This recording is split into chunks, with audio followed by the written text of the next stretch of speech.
La pluie tombait à verse. Elle martelait le trottoir, chaque goutte explosant en une minuscule étoile. Le garçon restait immobile, silhouette solitaire dans l'étroite ruelle.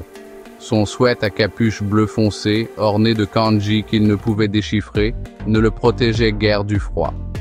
L'eau ruisselait sur son visage, se mêlant aux larmes qu'il refusait de laisser couler. Il serrait une petite photo entre ses doigts. Les bords étaient doux, usés par d'innombrables caresses. Le visage d'une femme lui souriait, ses yeux plissés au coin de cette façon dont il se souvenait. Partie. Elle était partie, et la pluie semblait être le ciel qui pleurait pour eux deux. Il ne savait pas depuis combien de temps il était là. Le temps avait perdu tout son sens, englouti par le rythme incessant de la pluie et le vide douloureux dans sa poitrine.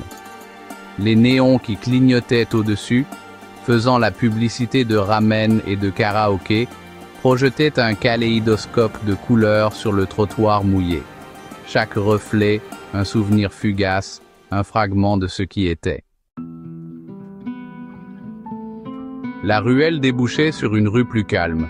Des néons rouges et violets baignaient l'asphalte humide d'une lueur surnaturelle. Un taxi solitaire passa à toute vitesse, ses pneus sifflant comme un avertissement murmuré. Il fourra la photo dans sa poche, serrant sa capuche contre la pluie. De l'autre côté de la rue, un restaurant de ramen était fermé, ses lanternes de papier se balançant doucement dans le vent. Il se souvenait être venu ici avec sa mère, la vapeur des bols réchauffant leur visage, les rires partagés autour de nouilles fumantes. Maintenant, seulement le vide. Il n'était pas seul. Tout en haut, sur un toit enveloppé d'ombre, une silhouette l'observait.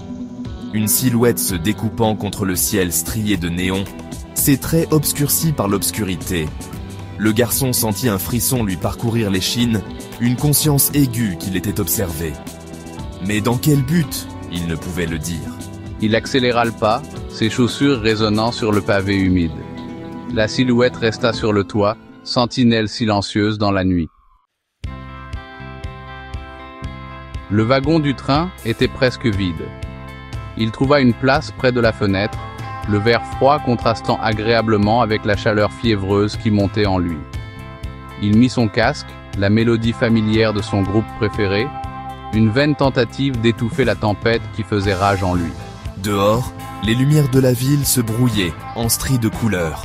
Les bâtiments devenaient des formes abstraites, leurs contours de béton adoucis par la fenêtre ruisselante de pluie. Il regardait le monde défiler, un film muet se déroulant sous ses yeux. Il se sentait étrangement détaché, comme s'il regardait la vie de quelqu'un d'autre se dérouler.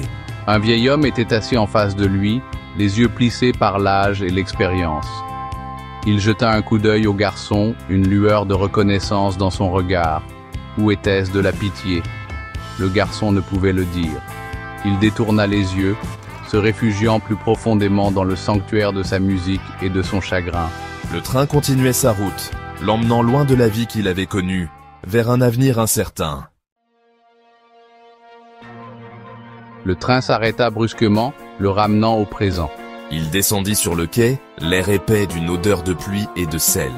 Le brouillard était dense au-dessus de la gare, obscurcissant le paysage urbain au-delà. Il était seul.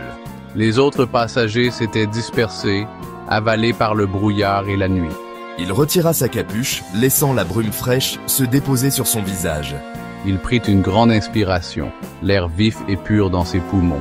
Un lampadaire solitaire projetait une flaque de lumière jaune en haut des escaliers menant à la sortie de la gare. Il s'y dirigea, ses pas résonnant dans le calme. Arrivé en haut des escaliers, il la vit. Elle se tenait sous le lampadaire, sa silhouette encadrée par le brouillard tourbillonnant. Elle portait une simple robe blanche, ses cheveux attachés en queue de cheval. Dans ses mains, elle tenait une photographie. Photographie. Leurs regards se croisèrent. Les siens étaient grands ouverts, remplis d'un mélange de tristesse et de reconnaissance. Il sentit une décharge électrique le traverser, une étincelle de connexion dans le vaste vide de la nuit. Ils restèrent là un instant, leurs regards verrouillés, la ville autour d'eux s'effaçant dans l'insignifiance. La photographie, un lien tangible avec le passé, un deuil partagé qui transcendait les mots. À ce moment-là, ils n'étaient pas des étrangers, mais des âmes sœurs réunies par le destin et la perte. La ville, enveloppée de brouillard, semblait retenir son souffle, leur accordant cette petite communion silencieuse.